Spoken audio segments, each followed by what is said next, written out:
Greetings and salutations, I am Vader Prime, and welcome. And today we're playing Robotech Battlecry, a game on the PlayStation 2. I've decided to start a little PlayStation 2 section on the channel. Hopefully I'm also be coming back to the mic a lot more now. I've got great internet again, and all problems seem to be fixed. Touch wood, don't want to jinx anything.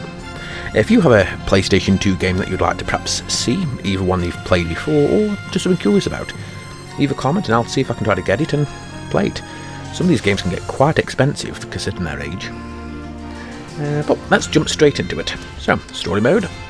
Chapter 1. Boobytap. Obviously, little thing you can do, you can change the head of your Robotech fighter, along with its design. Trainer, dynamic, jack. As you go through the gameplay, you'll unlock new heads and new paint jobs. So, let's go straight to it. My name is Jack Archer, and I'm a pilot of the Robotech Defense Force. I was born just before the global war. My parents died soon after the war began, so I had to learn how to survive on my own. Sometimes I wonder what kind of person I might have been if things were different. It's one of my darkest fears. If you took the war out of me, would there be anything left? The global war had been going on for a long time. All the experienced pilots were dead. My government was desperate, and the draftees started getting younger and younger. I needed a way to escape all that misery on the ground, so I didn't mind much when I got drafted. Flight training came easy to me. It was like I was meant to be a pilot. They said I had a rare talent, but somehow I didn't see it that way. After a few years, the government dissolved. I became a mercenary, hiring out to any nation that could afford me. I didn't care, just so long as I stayed up in the clouds where I could forget about all the troubles down on Earth. The war ended in a single day. All it took was a miracle. A gigantic alien spaceship broke through hyperspace on a collision course with the Earth and crashed into a small island in the South Pacific called Macross Island. The leaders of the world's nations called a ceasefire and assembled the most brilliant minds of the time to examine the spaceship and assess the possible threat of alien invasion. The evidence they found pointed to a highly advanced civilization with technology far beyond what we had on Earth, something the scientists called robotechnology. But there was an even greater discovery. The scientists found a supply of protoculture aboard the ship, a new and nearly inexhaustible energy source used to power the alien machines. The spaceship was some kind of advanced warship, bristling with powerful weaponry. They called it the Super Dimension Fortress, or the SDF-1 for short. They began rebuilding the ship as they unlocked the secrets of robotechnology.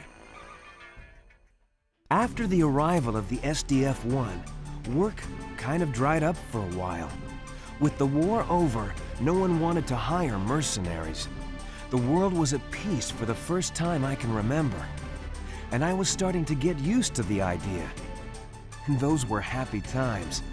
I had been living in Macross City, helping to rebuild the SDF-1.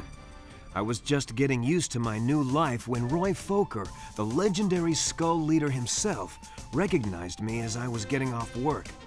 We had met a few times during the war. Sometimes I was on his side, and sometimes I flew against him. Over the years, we ended up forming a friendship. He told me he needed pilots to join a new military outfit called the Robotech Defense Force. Roy said they had some new kind of high-performance fighter that could beat anything I ever flew. They called it a Veritech. I made Roy prove it to me, fighter to fighter. Why did the military need a transforming fighter? It was well known that the aliens were warriors, but there was one detail that was kept from the public. In a top-secret debriefing, we were informed that evidence from the crash indicated the aliens were 40-foot-tall giants. The RDF developed the Vader fighter to fight the aliens on their own terms. It would mean the difference between survival and extinction. After my training, I was stationed with the carrier Prometheus on Macross Island. On the day the final construction of the SDF-1 was completed, the entire city prepared to celebrate. That was when the Zentradi arrived. The SDF-1 belonged to them, and they were determined to take it back. We are under attack by alien invaders in Sector 412. This is not a drill. I repeat, this is not a drill. All forces proceed in battle formation. Well, boys, you heard her. This is the real thing. Destroy all targets. We've got to cut them off before they reach Macross City. I'm on my way, Roy. Wolf Squadron, move to intercept invaders at Zone 428. Traffic's pretty heavy out here, so break formation, but try to keep each other covered.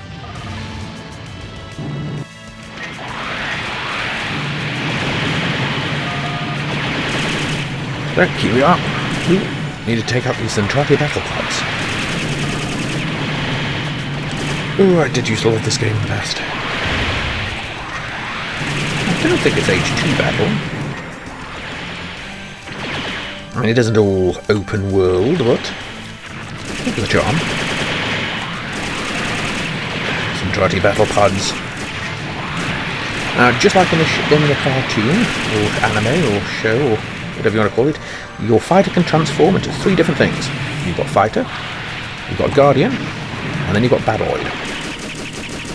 Battleoid's good, you can actually shoot down all missiles. Or you can snipe. Well, let's stick it with fighter for a bit. Now, where's my target? Go on. I'm here to die. I've got one on my tail.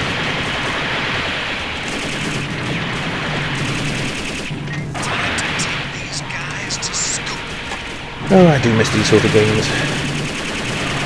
Wish they would remake them again. At least make it where you can play on PlayStation 3 or 4.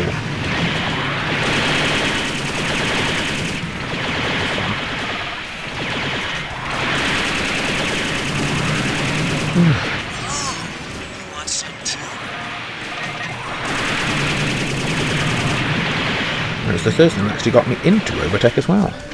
Just like Gundam, I never actually saw the anime series. I only played the games at first, and then I went along on Google and Googled them. And that's when I discovered them. Okay, so maybe I should explain a few things first. Well, let's say first, I've been at this for a bit now. So first of all, on the left side you have 3 bars, well, 2 bars and little bits, I guess you could call them. The red one is obviously your life. The green one is your machine gun fire, and the little tubeless things that look like missiles are, well, missiles. You obviously can launch missiles, and the missiles though will, I don't know what the proper word is, re-equip themselves, or regenerate themselves. Not something that's actually in the anime, but it's what they've done for the gameplay, so you have endless missiles, loads of missiles. So now we just need to finish a few more of these Zentradi battle fighters. Or quite a few more actually. And then there'll be the next part. These missions for the Robotech series I'm hoping to do, if I get enough likes, or, well, not likes, but enough views, I say, will be small little missions. I know they're not very long, depending on how fast you can complete them. So they'll be around about 10 minutes, 15 minutes long episodes, maybe a bit longer if it. Maybe we'll do more than one mission, depending on how fast they are. How fast we can go through them, should I say.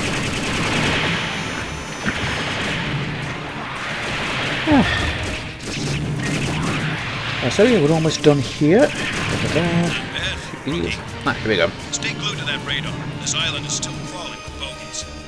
Rookie, I'm gonna make you eat those words. Skull Leader calling Wolf 10. We've got more enemy readings in your area. They're heading for those Sea Sergeant helicopters. Get up there and intercept them. I'm on it. Yeah, now we've got a new mission objective. We've got to protect some Sea Sergeant helicopters. Yes, rather keep moving when you have no damage. I'm not too sure. This shouldn't be that long now for this mission. Like I said, these videos aren't going to be too long. Depending on how fast we can go through the mission, we might get 1 or 2 of them missions done, per episode. Depending on how fast we can go through them. Because some of them can be very quick, whereas some of them can be very long. I remember one mission, I believe, where you've got to escort an ally, and I can never get it prepared to be done. I always end up with the ally being shot and killed. So I think at the end of this mission we'll call it an episode, and hopefully if we get enough views and you're like, I'll start releasing more. I do intend to finish other ones off like Mass Effect and so forth. Just with everything that's been happening lately, it's difficult to really finish those off, or at least get them going. I should get all fixed though. Skull later tomorrow. You guys head back to the Prometheus. I've got some business to take care of in town. SDF-1 control to Wolf Squadron. As soon as you are refueled and rearmed, proceed to Macross City to defend assigned sectors.